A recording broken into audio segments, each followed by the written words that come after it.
Buenos días, amados hermanos, que el Señor les bendiga en esta hora. Vamos a comenzar con la enseñanza del día de hoy, ¿verdad? Que son, llegamos, por fin llegamos, ¿verdad? A las cartas a las 7 iglesias, el, que Juan le escribe, ¿verdad? Al área de Asia Menor, ¿verdad? Y vamos a comenzar recordándoles que estamos en la cuenta de Facebook y YouTube con el nombre de Juan Carlos Muñoz Rodríguez, para que ustedes se adhieran a nosotros, ¿verdad? Y se adhieran a nuestro canal y les lleguen directamente estos mensajes. También aquellos que se los envío por Facebook, por Messenger, les pido por favor también que se inscriban, ¿verdad? Para poderles llegar más directamente, porque el tiempo a veces nos gana y se me hace un poquito complicado enviárselos, pero bueno, todo sea para la honra y la gloria de Dios. Bien, dice las cartas a las 7 iglesias. Son 7 épocas o periodos de la iglesia en su paso por el mundo. Les recuerdo que originalmente las cartas fueron escritas para las 7 iglesias que estaban en Asia Menor en ese tiempo. Recordándoles también que había cientos de iglesias en ese tiempo, pero estas cartas eran a las iglesias más simbólicas, ¿sí? Sin embargo, eso es en el plano terrenal, porque en el plano espiritual se iba a distribuir por 7 periodos que la iglesia a partir de ese momento iba a pasar por sus pruebas durante los 2000 años, ¿verdad? De Jesucristo para acá, hasta que pues nuestro Señor venga en gloria. Y bien, ya vimos las cartas a las 7 iglesias. Ahora vamos a verlo por el lado espiritual, y sobre todo por el paso de la iglesia, que en cada época tuvieron sus vivencias muy particulares. Bien, comenzamos. Su periodo o época fue durante el primer siglo, del año 33 al año 100 después de Cristo, ¿sí? O sea, tuvo un promedio aproximadamente de 68 años esta iglesia. El primer mensaje enviado a la iglesia de Éfeso, Dios le dice: yo sé tus obras y tu trabajo y paciencia, y que tú no puedes soportar a los malos, y has probado a los que se dicen ser apóstoles y no lo son, y los has hallado mentirosos, y has sufrido y has tenido paciencia y has trabajado por mi nombre y no has desfallecido. Estas son las palabras que el ángel le decía a Juan para que escribiera. Ahora, la palabra Éfeso significa primeros o deseables. Y ciertamente la condición de la iglesia durante su primer periodo o época, cuando aún vivían los apóstoles de Jesús, era maravilloso escucharles sus vivencias personales con Jesús. Por consecuencia, su nombre significa deseable. Y es porque el Espíritu Santo siempre obró con gran poder por medio de Pedro, Pablo, Felipe, Juan, Esteban, Santiago y otros más. Y al oírlos, miles se convertían en un solo día. Estos nobles hombres se destacaban por sus obras, su trabajo y su paciencia. Eran fieles a los verdaderos principios enseñados por Cristo y no podían tolerar a los malos apóstoles. Sometían a diferentes pruebas a los falsos apóstoles y ponían de manifiesto sus malas enseñanzas. Esos hombres no desfallecían ante la persecución y las luchas, sino que las soportaban todo con paciencia cristiana. ¿Por qué se llamaban deseables? Porque los apóstoles, por ejemplo, imagínense escuchar a Pedro contar una anécdota que haya vivido con Jesús fuera de, ¿sí? O sea, no mientras el Señor Jesucristo llevaba a cabo su ministerio, sino ya fuera de las vivencias personales, ¿sí? Algún charrasquillo, alguna broma, algún relajo, ¿verdad? Que hacían, alguna convivencia personal, porque comían, desayunaban, comían y cenaban. Y si se iban con él a su ministerio, pero cuando regresaban, contaban sus anécdotas. Entonces, cuando el maestro se va y ellos ya se quedan, Ellos van a las iglesias y comentan las vivencias que tuvieron con Jesús, alguna anécdota maravillosa que tuvieron con él. Y yo le dije a Jesús, a nuestro maestro, esto, y me respondió esto, Juan contestó esto, y Andrés por allá, nos reímos todos, bromeábamos, platicábamos. O sea, era una convivencia común, normal, de hombres comunes, aunque el maestro era otra cosa, pero sin embargo la convivencia era normal como la que tenemos ahorita. Entonces, ante esas historias que ellos contaban, pues la gente estaba ávida de escucharlos. Las incidencias que tuvieron con el maestro fuera del ministerio que llevaba a cabo durante el día, ¿sí? Entonces, esas vivencias son las que hacían que la gente se motivara. Es como ahorita, las vivencias que nos cuenta la abuela son maravillosas, pero ¿qué pasa cuando la abuela ya no está con nosotros? Y entonces mamá viene y nos cuenta las anécdotas que vivió la abuela. La verdad, aunque mamá nos cuenta las cosas de una manera muy bonita, pero ya no es lo mismo. No es lo mismo como lo contaba la abuela, ¿verdad? Entonces lo mismo pasa con esta iglesia. Mientras ellos predicaban porque todavía vivían, platicaban las anécdotas con Jesús y el por qué la vivencia con Jesús, la gente los escuchaba, se alegraba al verlos, deseaban escucharlos, por eso dice la deseable, ¿sí? Y se convertían a Jesús. La iglesia, como todos contaban las mismas historias, ¿sí? Entre un grupo, Juan por un lado, Juan y Pedro por un lado, Andrés, todos por diferentes lados, y contaban estas anécdotas. Por eso es que mucha gente crecía el evangelio de Cristo. ¿Por qué? Porque esta iglesia apostólica, que también se le llama de esa manera, hablaba de las incidencias que había tenido con nuestro Señor Jesucristo durante su convivencia personal y particular con Él, ¿sí? Entonces, y es porque el Espíritu Santo siempre obró, siempre obró con gran poder por medio de Pedro, Juan, Pablo, Felipe, todos ellos, eran fieles a los verdaderos principios enseñados por Cristo y no podían tolerar a los apóstoles, a los falsos apóstoles. Sometían a diferentes pruebas a los falsos apóstoles y ponían de manifiesto sus malas enseñanzas.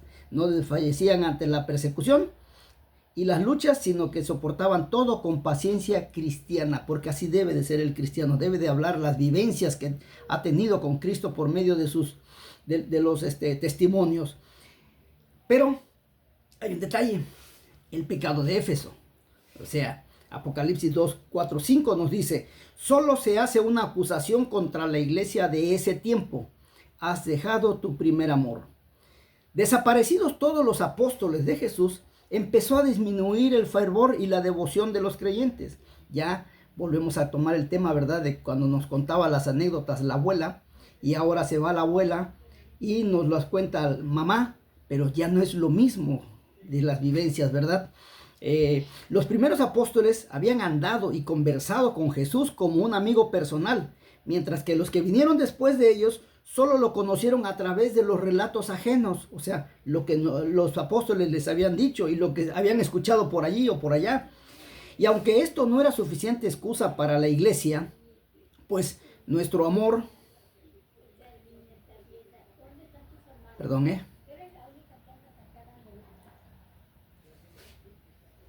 porque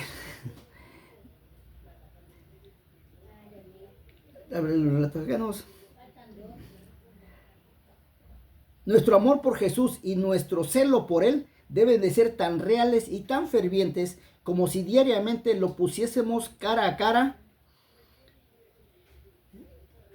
Si no obramos así, al final de nuestra vida, Él quitará nuestro candelero y nuestra luz como cristianos se apagará en las siniestras tinieblas. Si no hablamos realmente las vivencias que tenemos con Jesús, no damos nuestro testimonio personal de la vivencia con Él, nuestra lámpara, hermanos, se va a apagar. Sin embargo, Jesús y su recompensa en Apocalipsis 2, 1 al 7 dice: Jesús se presentó ante la primera iglesia como el que tiene las 7 estrellas en su diestra, el cual anda en medio de los 7 candeleros de oro. Y en realidad, amados hermanos, esto fue lo que hizo cuando anduvo aquí en la tierra. pues con su diestra había guiado y sostenido a los apóstoles, y de día en día había andado entre su pueblo. Ahora tenemos la promesa a esta iglesia es: al que venciere le daré a comer del árbol de la vida, el cual está en medio del paraíso de Dios. Amados hermanos, esta primera iglesia acababa de verse separada de su Señor, y antes de dejarla, Él les dijo que iba a preparar un lugar, y en esta ocasión repite la promesa. En realidad, amados hermanos, nadie podría responder tan plenamente al anhelo de sus miembros como el privilegio de estar con Jesús en el paraíso de Dios, donde podrán comer del árbol de la vida y vivir con Él como siempre, para siempre, perdón. El tiempo abarcado por la iglesia de Éfeso fue desde que comenzó Jesús a predicar su evangelio, tiempo que empezó la fundación de la iglesia cristiana. Mucha atención a esto, es cuando comienza la época de la iglesia cristiana, porque hay muchos, sobre todo ahorita, hay personajes que dicen: ¿quién fundó la iglesia de Cristo? ¿Quién fundó la iglesia de Jesús? Fueron los apóstoles. Por principio de cuentas fueron los apóstoles. Jesús puso la piedra, era la piedra angular, y los apóstoles pusieron los fundamentos por los cuales nosotros tenemos que llevar a cabo lo mismo que ellos hicieron, ¿sí? Entonces no se trata dicen que la iglesia católica, dicen que muchas iglesias se toman ese derecho, pero es mentira. Hay que tener mucho cuidado con esos comentarios de esas personas falsas, ¿sí? Tiempo en el cual el lapso abarcado por la iglesia fue desde que comenzó Jesús a predicar su evangelio, tiempo que empezó la fundación de la iglesia cristiana en el año 30 de Jesús hasta el año 100, aproximadamente 70 años. Tiempo en que el apóstol Juan terminó la obra encomendada por Dios, y que por su jovial edad, cuando fue llamado por Jesús para ser su discípulo, también fue el último de los apóstoles en morir. También a esta era o época de la iglesia primitiva se le da el nombre de iglesia apostólica. Amados hermanos, Juan fue el discípulo más joven que tuvo Jesús entre su grupo, ¿sí? Y por consecuencia, siendo Juan el más joven de todo el grupo, pues obviamente Juan fue el último en morir, ¿sí? Y recordemos algo muy maravilloso, porque Juan ve descender la nueva Jerusalén, ¿sí? Y todos dicen: pues qué bonito, qué hermoso, qué maravilloso que Juan haya visto eso. Pero en esa época se consideró que, como Jesús cuando se retiró, en el capítulo 28 de Mateo está revelado que le dice a Pedro, le empieza a dar indicaciones a Pedro, ¿sí? Y viene Juan atrás de él. Entonces Pedro se voltea y le dice: maestro, ¿y este qué? Córrelo, quítalo, dile que se vaya. Y se voltea el maestro y dice: si yo quiero que él se quede hasta que yo venga, ¿qué a ti? O sea, ¿qué te importa a ti? Tú escucha lo que te estoy dando a conocer, la instrucción que te estoy dando. Eso es lo que te debes de preocupar, Pedro. No te preocupes porque venga otra persona atrás de nosotros. Si yo quiero que él esté aquí, él va a estar aquí. Y si yo quiero que él esté hasta que yo venga, él va a estar, ¿sí? Entonces no te preocupes por ello. Tú enfócate a lo tuyo. Porque muchas veces nosotros incluso como pastores, tomamos otros asuntos porque yo no soy pastor, pero los pastores toman otros asuntos que no les corresponde, que no les incumbe, que no les importa. Sin embargo, los toman y descuidan los puntos importantes que realmente necesita la iglesia. Pastores, pónganse a ver el verdadero evangelio de Cristo.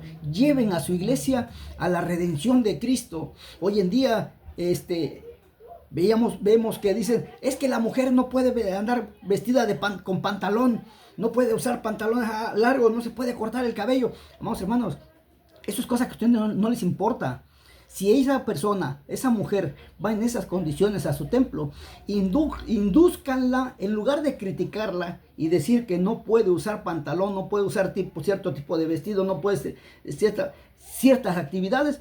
Amados hermanos, pastores, lleven a esa oveja a conocer al Espíritu Santo, y el Espíritu Santo es el que le va a decir a esa mujercita cómo quiere que ella se comporte, cómo quiere que esa mujer viva o se vista, porque también los hombres tenemos ciertas situaciones, pero nada más queremos criticar a las mujeres.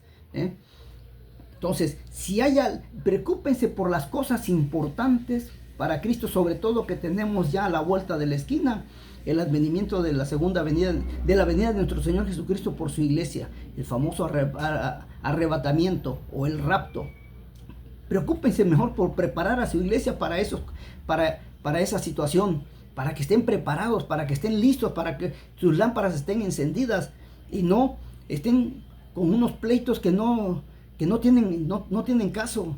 Ustedes están para cuidar las ovejas del Señor, para tenerlas listas y tener sus aceites, sus lámparas llenas de aceite, para cuando el maestro venga, el esposo venga, ellas estén preparadas y no estén peleándose de que si tiene que no debe de usar pantalón, que no debe de cortarse ese vestido, que no debe de andar en ciertos lugares. Mejor indúzcanla a que el Espíritu Santo las llene, las bautice, y el Espíritu Santo es el que va a determinarles a ellas cómo quieren que ellas se vistan. Amados hermanos, esta es la primera carta a la iglesia de Éfeso. Mañana vemos la siguiente carta a la iglesia de Esmirna. Por el momento es todo. Que Dios les bendiga. Soy Juan Carlos Muñoz. Hasta pronto.